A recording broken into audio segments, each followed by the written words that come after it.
मध्य प्रदेश में बम्पर मतदान हुआ। ये अब तक रिकॉर्ड मतदान है, लेकिन 2018 के विधानसभा चुनाव में 75.63% वोटिंग की तुलना में इस बार 76.55% वोटिंग हुई, यानी करीब 0.9% ज्यादा वोटिंग हुई। और यही मतदान बीजेपी के लिए सबसे बड़ी उम्मीद की किरण है। मध्य प्रदेश में सरकारें तभी बदलती हैं जब वोटिंग में करीब 5% का उछाल आए।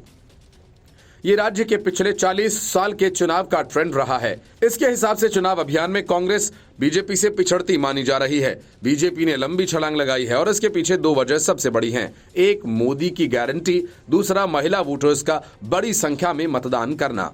और ये दोनों ही फैक्टर्स बीजेपी को सत्ता में वापसी की गारंटी दे रहे हैं। भाजपा ने सत्ता विरोधी लहर थामने के लिए चुनाव को मोदी बनाम कमलनाथ बनाने की रणनीति अपनाई, तो कांग्रेस ने मोदी फैक्टर से बचने के लिए कमलनाथ बनाम शिवराज पर चुनाव केंद्रित करने में ताकत लगाई।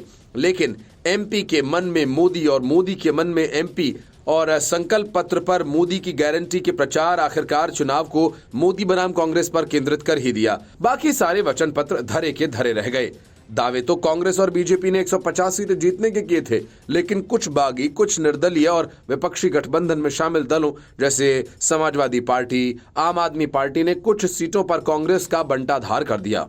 जाति जनगणना की डुगडुगी राहुल गांधी बजाते रह गए, लेकिन किसी ने भी उन्हें सुना तक नहीं। मध्य प्रदेश में महिला मतदाताओं की संख्या 2,72,00,000 से ज्यादा है।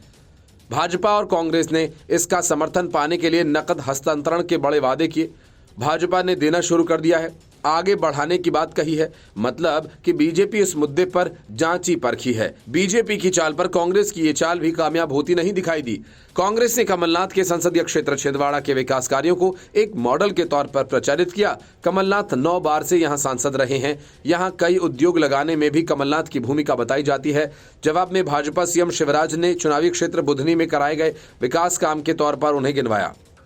भाजपा कहती है कि बुधनी घाट रोड, नर्मदा घाटी का विकास, कृषि कॉलेज, अस्पताल की स्थापना के अलावा Bhairunda Rehti Budhni national highway, medical college, 8 महाविद्यालय, 4 ITI, 1 पॉलिटेक्निक और 4 CM राइज स्कूल्स की स्थापना के साथ क्षेत्र में करीब 550 करोड़ रुपए की सड़कों का जाल बिछाया जा रहा है। बीजेपी ने अपने सबसे बड़े ब्रांड PM नरेंद्र मोदी को चुनावी चेहरा बनाया और इससे भाजपा सीधी लड़ाई में आ गई।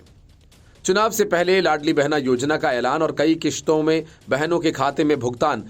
किसान सम्मान निधि की एक किश्त चुनाव से ठीक पहले किसानों के खाते में पहुंची। कांग्रेस के वादे से 50 रुपए कम 450 रुपए में ही गैस सिलेंडर देने के वादे पर अमल करके अपना रास्ता आसान बना लिया। और कांग्रेस कमलनाथ और दिग्विजय सिंह के झगड़ों में उलझी रही।